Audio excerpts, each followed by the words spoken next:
vérité de la vérité restauratrice Mivresse avec Dr Gaoudé, tu connaîtras la vérité et la vérité t'affranchira.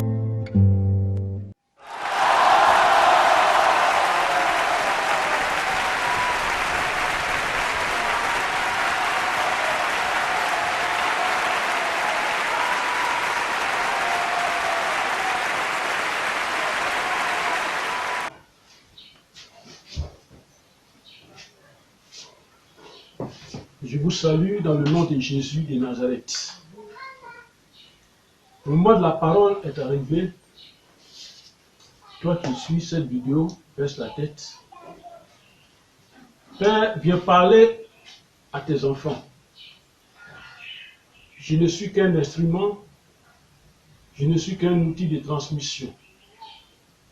Papa, transmets ta parole à tes enfants. Le matériel est prêt, le matériel que je suis. Utilise ma bouche, Seigneur, et parle à tes enfants, édifie tes enfants, instruis tes enfants, délivre tes enfants à travers ta parole. Manifeste-toi, Papa, au nom de Jésus. Amen. Amen. Amen. Ok. La parole d'aujourd'hui est tirée du livre de Matthieu. Le livre de Matthieu, Matthieu 9, verset 27 au verset 29. Matthieu 9, verset 27 au verset 29. La parole de Dieu nous dit. Je répète, Matthieu 9, verset 27 au verset 29. Et la parole dit.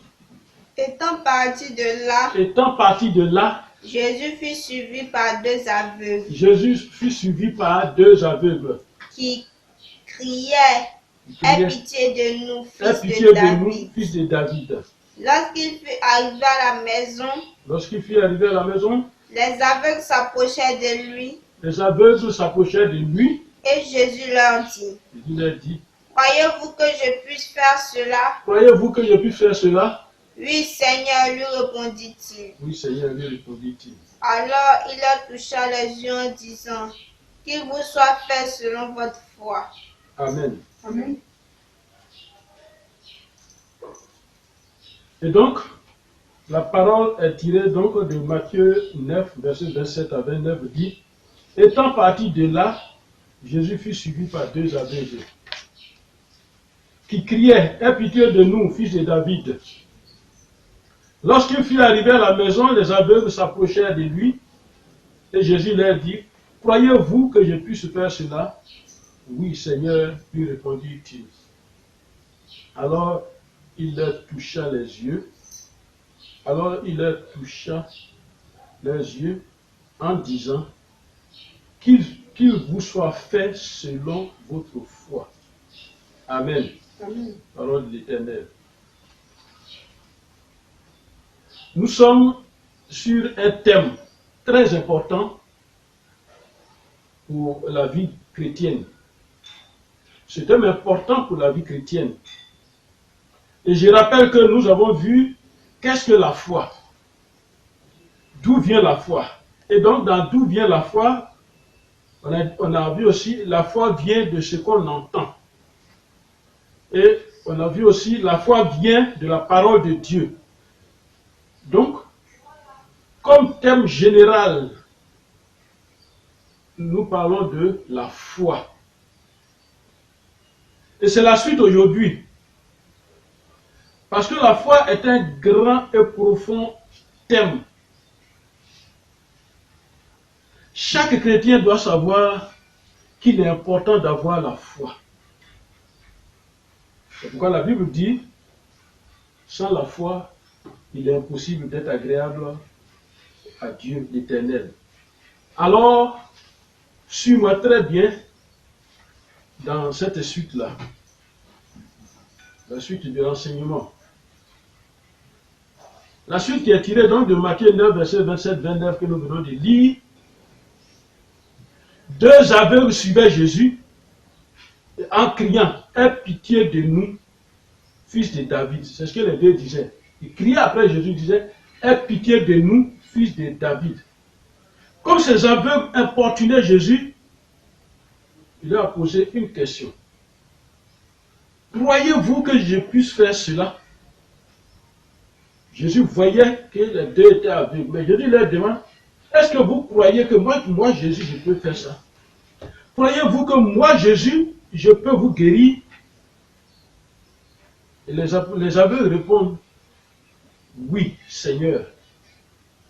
Comme pour dire, tu peux le faire. Alors Jésus les a touchés. Jésus les touche et il leur dit, qu'il vous soit fait selon votre foi. Amen. Alors voilà des gens qui veulent la guérison. Jésus les touche et puis dit, qu'il vous soit fait selon votre foi. Amen. C'est comme si un malade se présentait à toi. Et tu sais que ce malade a l'argent, il est riche. Et puis tu dis, qu'il te soit fait selon ton argent. Amen. C'est le texte qui soutient ce message comme aujourd'hui. Et comme Jésus a dit, selon votre foi. Il a dit, selon votre foi. Alors aujourd'hui, nous allons chercher avec la volonté de Jésus. Nous allons chercher à rentrer en profondeur de ce que Jésus a dit, selon votre foi. Et c'est au dernier verset de notre texte, il dit, alors il les toucha leurs yeux en disant, qu'il vous soit fait selon votre foi. Amen. Selon votre foi. Alors aujourd'hui, nous allons parler des types de foi.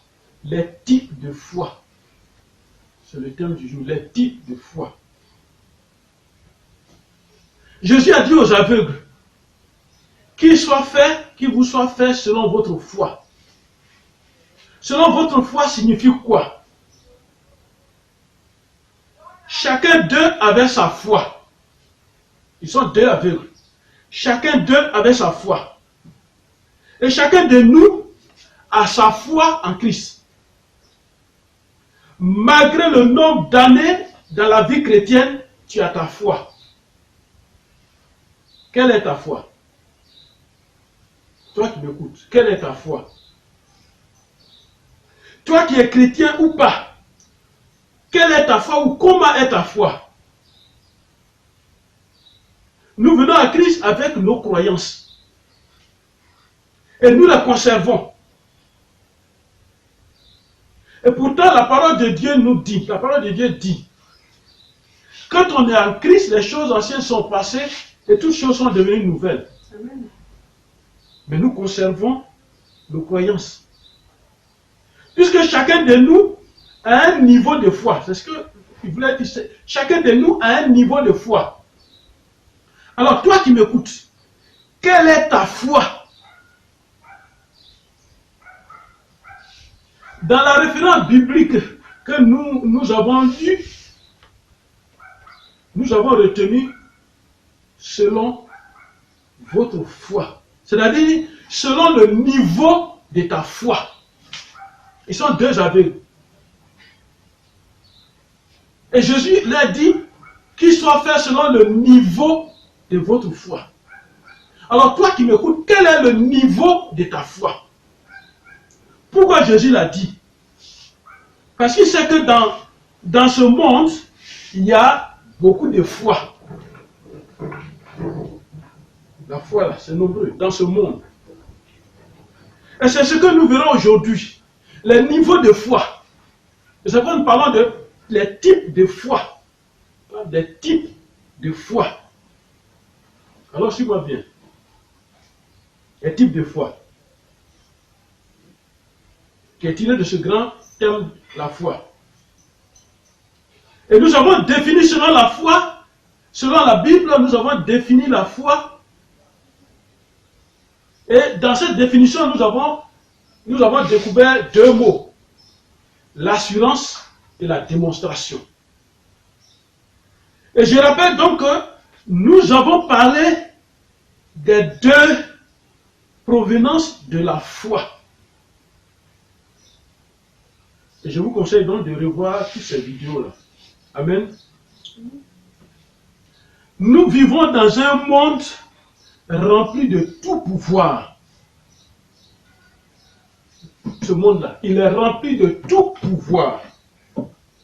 Pouvoir de l'argent, pouvoir de l'homme, pouvoir des ténèbres, donc pouvoir des puissances, pouvoir de Satan, pouvoir de Dieu, Jésus-Christ. Amen. Voilà donc ce qui sape notre foi en Christ, tous ces pouvoirs-là. Et devant cet état des choses, comment peut être ta foi? Devant tous ces pouvoirs-là, comment la foi peut être? Amen. Imagine quelqu'un qui est riche. Il va à l'hôpital. Et pendant qu'il est à l'hôpital avec son fils qui est gravement malade, dans sa poche, il y a au moins 5 ou 10 millions. Et puis on dit, on va opérer son enfant. Son opération, c'est 1 million. En quoi lui va placer sa foi? En ce moment-là, dis-lui, est-ce que tu as la foi à Jésus? Il va dire, ouais, je sais, j'ai l'argent, je peux payer l'opération, je peux payer les frais. Amen. Amen. Alors, devant cet état de choses, comment peut être la foi de l'homme? Tu vas à l'église et rien ne va dans ta vie. À la maison, c'est la pauvreté partout.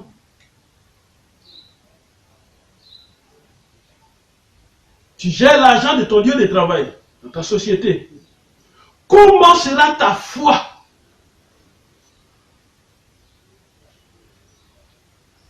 Amen. Comment sera ta foi? Tu as des problèmes, la pauvreté te fatigue, mais c'est toi qui gères l'argent de la société. Comment sera ta foi?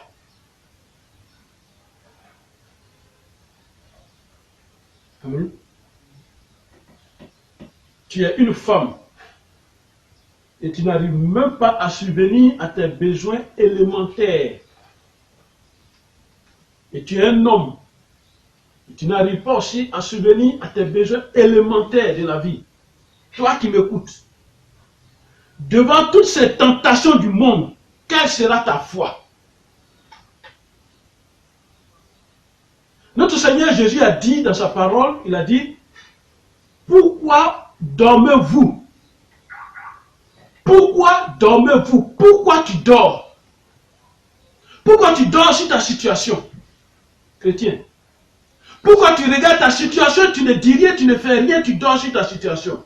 Il dit, levez-vous et priez, afin que vous ne tombiez pas dans la tentation. Levez-vous et priez. Nous sommes dans un monde où les pouvoirs sont en marche, où les pouvoirs sont en train de se manifester, où les pouvoirs maléfiques sont en train de se manifester. Mais comment tu peux exploiter cette foi? Comment tu peux montrer que tu as la foi? Réveille-toi. Pourquoi tu dors? Lève-toi. Prie. Parce que la tentation est là, tout proche. Elle arrive. Alors dans 1 Corinthiens 10, verset 13. Alors dans la Bible. Alors dans la Bible. 1 Corinthiens 10, verset 13. 1 Corinthiens 10, verset 13. La parole de Dieu dit. 1 Corinthiens 10, verset 13. La parole de Dieu nous dit. Amen. Amen. Aucune tentation ne vous est survenue. Aucune tentation ne vous est survenue. Il n'y a pas de tentation qui sera devant toi. Qui n'a été humaine. Qui n'a été humaine. Il n'y a pas, nous les humains, nous les hommes. Tant que nous sommes sur la terre des hommes, la tentation sera toujours devant nous. Amen. Amen. Dans tous les domaines. Et j'en parle parce que c'est là la foi doit agir. Toutes les tentations se présenteront devant toi. Dans tous les domaines. Mais la parole de Dieu te donne un conseil ce matin, te dit, aucune tentation ne vous est survenue qui n'a été humaine. Hein? Et puis, Dieu, notre Dieu, Notre Dieu qui est fidèle ne permettra pas que vous soyez tentés au-delà de vos forces. Voilà. Dieu ne peut pas il peut pas permettre que cette tentation-là dépasse nos forces. Va au-delà de nos forces. Là où nous pouvons arriver, là où ta force spirituelle peut arriver, Dieu ne permettra pas que la tentation qui est devant toi dépasse. C'est pourquoi il est important d'avoir une culture de foi. Donc, il faut connaître ce que c'est que la foi. Donc, il faut connaître les types de foi qui se présentent, qui sont devant toi. Amen. Alors, Dieu ne permettra pas que tu sois tenté jusqu'à tomber. Et puis il dit, mais avec la tentation, il prépare aussi le moyen de sa sortie. Afin que vous puissiez la supporter. Voilà. Quand il y a tentation, il y a un niveau de tentation que tu ne dépasseras pas parce que Dieu ne permettra pas cela. Amen. Amen. Mais avec la tentation, lui, Dieu, il a la solution. Il dit, il ne permettra pas. Amen. Amen. Il ne permettra pas. Il ne préparera pas aussi les moyens. Il préparera aussi le moyen de s'en sortir. C'est-à-dire, il va disposer le moyen de s'en sortir, c'est déjà prêt. Les moyens de s'en sortir, et c'est déjà prêt. Pourquoi? C'est pour que tu puisses supporter. Alors, je te dis cela parce que quand ça va arriver, c'est là aussi on va voir ta foi. Tu as un problème, l'argent des gens est dans ta main. C'est là on va voir aussi ta foi. Amen. Amen. Et la Bible dit, ceux qui veulent s'enrichir tombent dans la tentation. Ils tombent dans le piège et dans beaucoup de désirs insensés. Ceux qui veulent s'enrichir tombent dans la tentation. Parce que quand la tentation se présente, il ne se souvient plus qu'il a un Dieu. Il ne se souviendra plus de ce message. Il ne se souviendra, pardon. Il ne se souviendra plus de ce que c'est que la foi. Alors, il va tomber dans les pièges. Et ça, les pièges là, c'est l'ennemi qui a préparé ce piège. L'ennemi de la chrétienté, l'ennemi de Dieu, ton ennemi, c'est lui qui a préparé ce piège. Tu tombes dans ce piège. Et dans beaucoup de désirs insensés, des désirs qui n'ont pas d'importance. Et tu vas tomber dedans. Amen. Amen. Et la parole de Dieu dit, tout ça, ça plonge les hommes dans la ruine et la perdition. Alors, voilà ce qui t'attend devant là-bas. La ruine et la perdition. 1 Timothée 6, verset 9 le dit. Alors, attention à notre foi. Nous en avons déjà parlé. Et tu la connais. Attention à notre foi. Pourquoi nous devons faire attention à la foi? La Bible nous demande de ne pas ajouter foi à tout esprit. C'est pas parce qu'on t'a dit quelque chose, on en a déjà parlé, on t'a dit quelque chose, alors tu mets ta foi dedans en même temps. Mais où est la Bible, la parole de Dieu, mon frère, ma soeur? Où est la parole de Dieu? Allons dans Jacques 1, verset 12. Le livre de Jacques. Dans le livre de Jacques 1, verset 12. La parole de Dieu nous dit quoi? Jacques 1, verset 12. La parole de Dieu nous dit. Heureux l'homme qui supporte patiemment la tentation. La tentation n'est pas un péché. Et pourquoi il dit heureux l'homme qui supporte patiemment la tentation. C'est-à-dire l'homme qui, quand il y a une tentation devant lui, il résiste, il supporte pour ne pas succomber, pour ne pas tomber, pour ne pas chuter. Alors il dit heureux l'homme qui supporte la tentation, c'est un homme heureux. Pourquoi? Après avoir été éprouvé, parce que sur la terre, nous sommes beaucoup éprouvés. Amen. On est beaucoup éprouvés. Éprouvés par-ci, par-là. Toi qui m'écoutes. Sur la terre, on est beaucoup éprouvés. Ça, ce n'est pas un péché.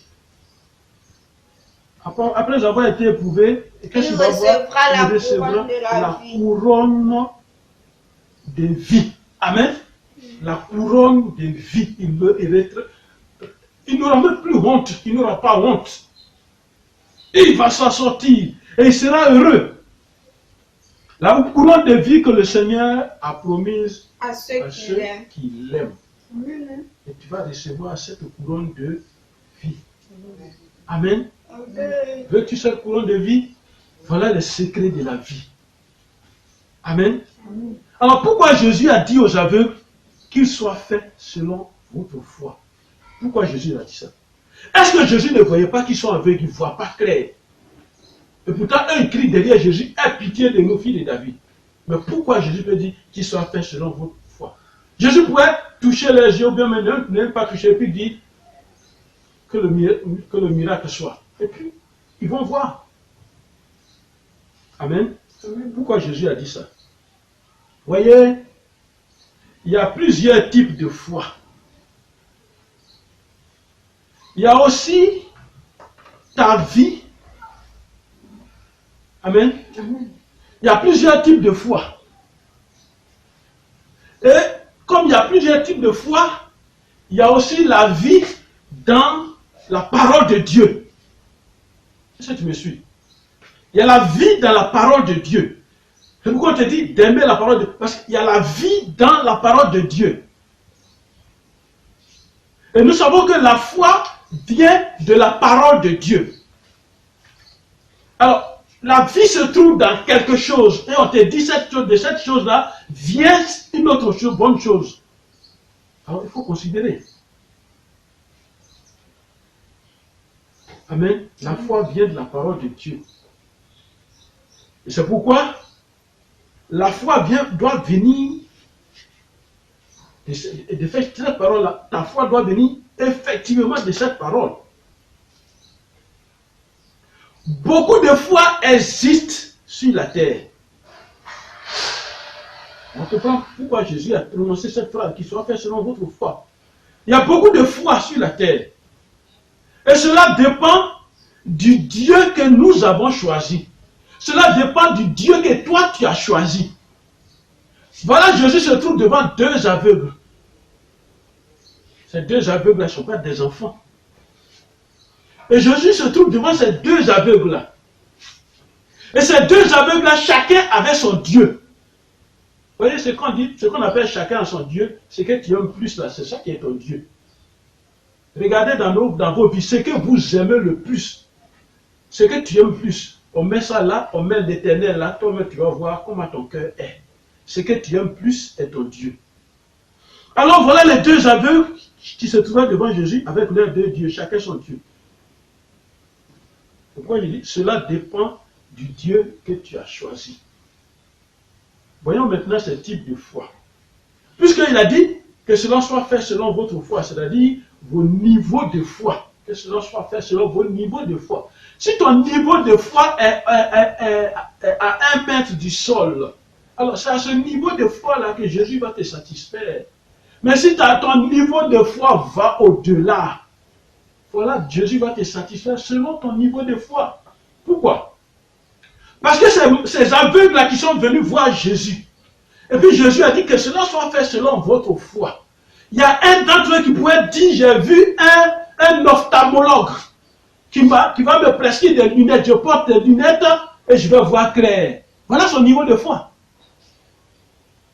Il pourrait dire, ok, j'étais venu juste pour te dire que je suis aveugle, mais quelqu'un va me donner des lunettes. Voilà. Comme celui qui est à la piscine de Bethsaïda. Le malade qui était couché. Jésus lui demande, veux-tu être guéri? Il dit, je n'ai personne pour me mettre à l'eau. Chacun a sa foi que Dieu respecte. Toi qui m'écoutes, tu as ta foi que Dieu respecte. Mais nous avons déjà défini. Alors voyons maintenant les types de foi. Amen. Amen. Premièrement, on voit les types de foi. Quel type de foi? La foi doctrinale. Ça, c'est une foi, ça. La foi doctrinale. La Bible nous enseigne que, après que Jésus eut achevé ses discours, la foule fut frappée par sa doctrine. Amen. Voilà. C'est Matthieu 7, verset 28, le dit. Quand Jésus a enseigné, Jésus a parlé, Jésus a prêché, les gens étaient étonnés, puis disent, ça c'est quelle doctrine ça? Dans Matthieu 1, verset 22, il dit, ils étaient frappés de sa doctrine, car il enseignait comme ayant autorité et non pas comme les scribes. Jésus enseigne, la parole qui sortait de la bouche de Jésus-Christ, cette parole-là agissait. Cette parole-là se manifestait effectivement. Et quand on regarde, même le plus ignorant va comprendre que cette parole-là est la parole de la vérité. Amen. Et c'est pourquoi la doctrine, eux-mêmes, ils ont dit, mais c'est quelle doctrine ça? On n'a jamais entendu cette doctrine. Amen. Ça, c'est la doctrine de notre Seigneur Jésus-Christ. Je suis en train de te parler de la foi doctrinale. C'est la doctrine de notre Seigneur Jésus-Christ. Et ta foi est déterminée par la doctrine que tu suis. Quelle est la doctrine que tu suis? Ta foi est déterminée par la doctrine que toi-même tu t'es choisi, la doctrine que toi-même tu suis. Je m'explique. Si dans ta religion, ce qu'on t'enseigne est différent de la Bible, ou n'est pas dans la Bible, je répète, si dans ta religion, dans ton église, ce qu'on t'enseigne, mais comme tu ne lis pas la Bible, tu ne peux pas savoir. Il faut lire la Bible. Tu n'as même pas de Bible, donc tu ne peux pas savoir. Alors si dans ton église, ce qu'on t'enseigne est différent de la Bible, de ce que la Bible dit, ou n'est même pas dans la Bible, tu n'es pas dans la doctrine de Christ. Tu n'es pas dans la doctrine de Christ. Amen. Suis-moi très bien. Donc, si tu n'es pas dans la doctrine de Christ, donc tu as une autre doctrine.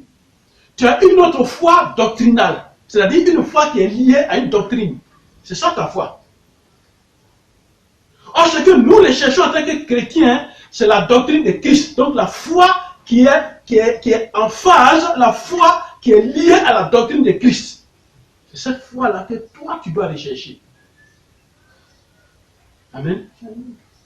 Est-ce que nous devons placer notre foi dans l'habillement spirituel? Je portais l'habit, c'est une soutane, je porte ça. Et c'est là maintenant que j'ai la foi. Parce que c'est ce que l'Église a dit de porter, c'est ça que je porte, donc j'ai la foi. On ne va pas me toucher, on ne peut pas me frapper, je porte la croix, on ne peut pas me toucher, on ne peut pas me frapper, on ne peut pas voler mon âme. Je mets ma foi dans ça. Amen. Amen.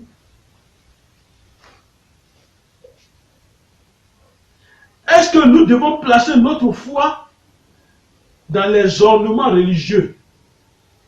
C'est-à-dire quoi? Peut-être on a un crucifix qu'on va mettre ici. Si on met ça là, on ne va pas toucher mon cœur. Les démons ne vont pas toucher mon cœur. Je mets ça là.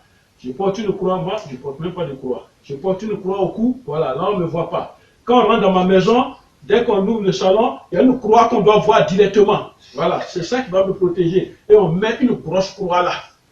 Quand Jésus n'est pas encore quitté sur la croix. Il est encore sur la croix. Amen. Amen. Est-ce que c'est dans ça que nous devons mettre notre foi? La foi est une ferme assurance des choses qu'on ne voit pas. Est-ce que dans ça, on voit ça? Est-ce que c'est dans la photo de ton pasteur qui est grande dans ta maison que tu mets la foi? Est-ce que nous devons placer notre foi dans les dispositions particulières? Non. Si je ne me couvre pas pour prier, Dieu ne va pas m'exaucer. Et comme dans mon église, on lève le pied droit. On lève pour prier, je lève le pied droit et je prie. Là, maintenant, j'ai la foi parce que j'ai levé le pied droit. Est-ce que c'est ça? Amen. Amen. Au point où on se limite dans la vie. Mais entre nous, dans les toilettes là, le diable peut t'attaquer dedans. Dans les toilettes. Pendant que tu as besoin, le diable peut t'attaquer dedans. Donc, comme tu es là-bas et que c'est un Dieu qui n'est pas seul, dans tes toilettes, tu ne dois pas prononcer une parole de Dieu. C'est ça la foi, ça. Amen. Amen. Est-ce que nous devons placer notre foi dans les cérémonies et les sacrifices? Jésus a déjà tout fait. Parce qu'on me dit, si je prends eau bénite, je mélange avec huile sainte, et je mélange avec du temps, ou bien je prends encens, et puis je mets. Voilà, là maintenant, on ne va plus m'avoir. Maintenant, si ça manque, tu fais quoi? Il y a souvent des urgences où tu as oublié de te retrouver au village. Et tu as oublié toutes ces choses-là. Qu'est-ce que tu fais? Un féticheur m'a regardé et il m'a dit, tu vas mourir. Amen. Amen. Là, je n'étais pas encore chrétien, il dit, tu vas mourir.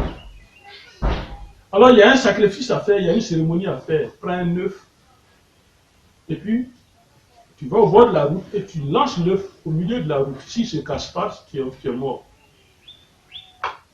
Voyez comment on nous manipule spirituellement un œuf sur le goudron. Tu vas lancer, ça ne doit pas se casser. Et c'est l'œuf là, c'est une balle. Alors donc, au bord de la route, j'imaginais comment ça va se passer. J'ai l'œuf en main. Comment ça va se passer? Ma vie est dans ma main. Il faut que ça se casse.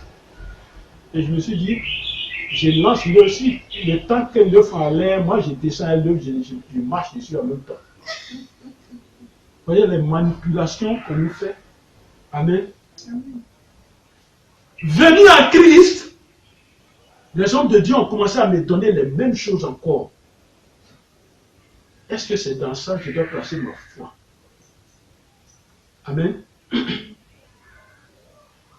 Est-ce que nous devons placer notre foi dans les conditions qu'on nous impose dans nos religions, dans nos églises?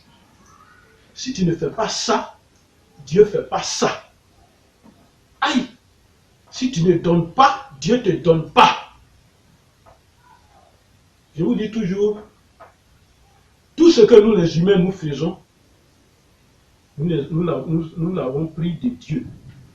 Comme moi je vais en mission hors de mon pays, la société prend toutes les dispositions pour que je sois heureux. Mon déplacement, ma nourriture, mon hébergement, tout ça. Et je suis très heureux.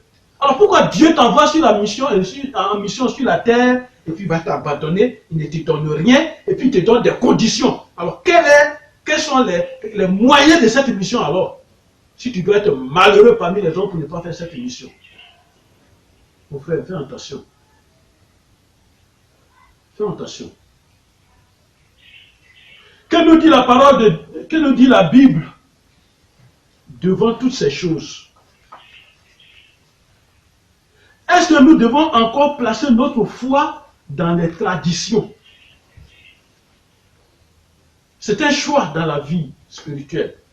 Est-ce que nous devons placer notre foi dans les coutumes, dans les interdits? Amen. C'est parce que je suis tel chrétien, je dois porter tant, je dois porter telle chose sur ma tête tout le temps. Amen. Amen. Voilà des choses qu'on nous impose et ça restreint nos vies.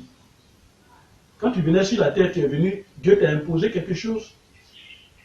Dieu t'a dit, bon, toi qui vas sur la terre, là, si tu es dans ta chambre, et puis tu es obligé d'être nu, si tu me pries, je ne réponds pas. Quelles sont ces conditions-là? Est-ce que nous devons encore placer notre foi dans ces interdits-là? Amen. Et tout ça c'est différent de ce que la Bible nous enseigne. Alors écoutons notre Seigneur Jésus nous parler. Écoutons la parole de Dieu. Écoutons. Allons dans Jean 7.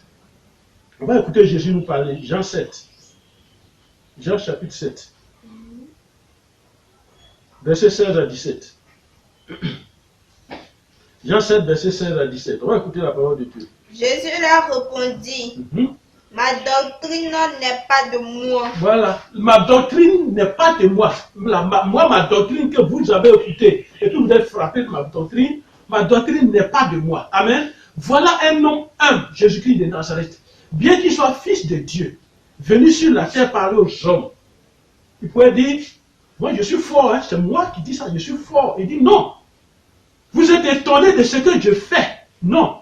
Et vous écoutez une doctrine, vous êtes étonné, vous êtes frappé de cette doctrine. Mais ma doctrine n'est pas de moi, elle ne vient pas de moi. Mais aujourd'hui, nous trouvons, suis-moi bien, nous trouvons dans des congrégations, nous trouvons dans des églises, nous trouvons des gens qui se glorifient du miracle qui a été fait. C'est moi qui ai fait ce miracle. Tu n'as pas fait de miracle. Tu n'as fait aucun miracle. Si ce n'est pas Dieu. Et tu te glorifies. Non. Ce n'est pas du fétichisme. Si Dieu ne le veut pas, tu ne fais pas. Alors ce n'est pas, tu n'as pas ta doctrine à toi. Ta doctrine, c'est la doctrine de Christ. C'est pourquoi il dit, ma doctrine n'est pas de moi. Ayons le courage de dire ce que nous faisons là, ça ne vient pas de moi. Si quelqu'un te dit, ah papa a prié pour moi, je suis guéri, tu applaudis, il faut avoir le courage de dire, ce n'est pas moi, c'est Jésus-Christ. Ne te limite pas là. Il dit, mais de celui qui m'a envoyé, ma doctrine, là, cette doctrine n'est pas la mienne, mais c'est la doctrine de celui qui m'a envoyé, c'est-à-dire Dieu qui m'a envoyé, c'est sa doctrine. Et puis il continue, il explique plus au verset 17 et 10, il dit quoi? Il dit, si quelqu'un veut faire sa volonté. Si quelqu'un veut faire sa volonté, dans cette affaire de doctrine de Christ, si quelqu'un veut faire sa volonté, il connaîtra si ma doctrine est de Dieu. Voilà, il connaîtra que ma doctrine est de Dieu. Toi qui suis, je parle de mon chef. Voilà. Toi qui suis là. Toi qui suis ma doctrine, il dit, si tu veux faire sa volonté, tu connaîtras que lui, la doctrine que lui, Jésus, il applique là, ce n'est pas lui-même sa doctrine. Amen. Mais c'est la doctrine de Dieu. Et cette doctrine de Dieu là, si tu es dans cette doctrine de Dieu, ta foi que tu as, c'est une foi doctrinale de Christ. Mais si tu n'es pas dans cette doctrine, amen. Si tu n'es pas dans cette doctrine, alors tu as une autre foi. Ta doctrine là, c'est une doctrine satanique, une doctrine mystique. Alors tu es dans une autre foi. Amen. Alors une doctrine, c'est ce que l'on croit ou qu'on enseigne. Amen. Alors une doctrine, c'est les opinions qu'on professe ou qu'on adopte. Tu acceptes ça. Alors donc, tu vis avec ça, avec eux. Amen. Jésus a dit, je suis le chemin, la vérité et la vie. Nul ne vient au Père que par moi. Et puis quelqu'un dit, c'est par lui, tu vas passer pour aller à Jésus. Alors là, c'est une autre doctrine qui sort carrément de la doctrine de Christ. Celui qui nous enseigne dit, il est le chemin, la vérité et la vie. Nul ne vient au Père que par moi, Jésus-Christ. Mais toi, tu dis non, il faut qu'on passe par tel pour aller à tel, et puis aller à tel pour arriver à Dieu. Là, c'est une autre doctrine, elle n'est pas de Christ. Alors, si ta doctrine n'est pas de Christ, et que tu y as introduit des choses, ce n'est plus de Christ, il faut savoir que tu es hors Dieu. Il ne faut pas croire que tu es Dieu, tu es hors Dieu. Amen. Alors, mon frère, ma soeur, écoute bien le message de ton église. À partir d'aujourd'hui, va bien écouter le message de ton église. Est-ce qu'ils sont conformes à la Bible? Est-ce que ces messages-là sont conformes à la parole de Dieu? Alors, reviens dans la doctrine de Christ, qui est la Bible. Reviens dans la doctrine de Christ. Alors, il y a une foi qui va se développer en toi, c'est la foi doctrinale de Christ. Amen. Il y a des chrétiens qui, sans ces choses-là, perdent leur foi. Amen. Ils perdent leur foi. Parce que, imagine le chrétien à qui on a dit, à chaque fois, il faut porter une croix au cou. Il va se laver, par exemple, il a enlevé la croix. Mais attends, quand tu vas te laver, tu enlèves la croix et dans la douche, le diable ne rentre pas dedans. Ce que nous devons savoir sur la terre, il n'y a pas un lieu que Satan ne connaît pas. Amen. Et c'est pourquoi il est important d'avoir la foi qui soit faite selon votre foi. Amen. Suivez-moi bien. Il dit qu'il soit fait selon votre foi. Alors tu me suis très bien.